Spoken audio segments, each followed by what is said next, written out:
Mahigit 7 milyong Pilipino, ganyan daw karami ang infected ng hepatitis B sa Pilipinas ayon sa DOH o Department of Health.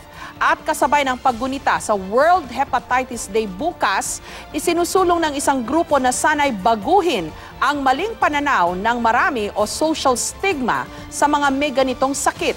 May report si Cedric Castillo. 30 taon nang infected ng hepatitis B virus si Chris. Mabuti at hindi lumalala ang kanyang kondisyon dahil sumasailalim siya sa treatment. Pero maliban sa kalusugan, social stigma raw ang problemang kinakaharap ng maraming tulad niya. Problem of employment. Nalaman mo na meron ka, tapos hindi ka pa makapasok ng work. So every time they get screened for employment, denied yung continuous.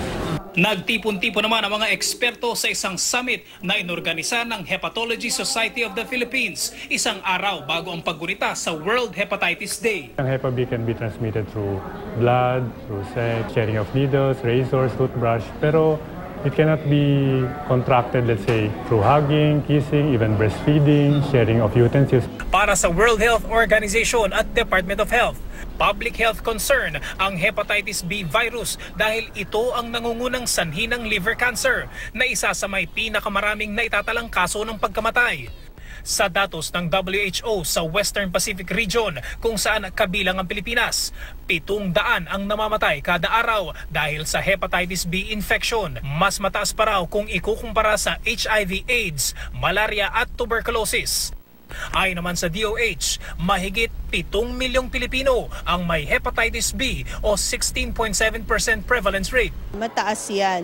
Dahil kung titignan mo ang mga dato ng mga mayayamang bansa at yung mga mayayamang rehiyon na nakapalibot sa atin, na-achieve na nila yung less than 1%.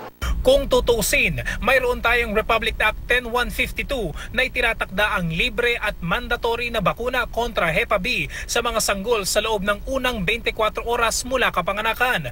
Pero kahit may sapat daw na supply ng vaccine, isa lang sa bawat 2 sanggol ang agad nababakunahan. Yung kakulangan din sa impormasyon, dahil dati ibinibigay natin yung hepatitis B vaccine pag siya ay nakatungtong na ng 1.5 months.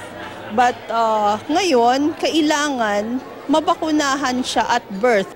Cedric Castillo, GMA News.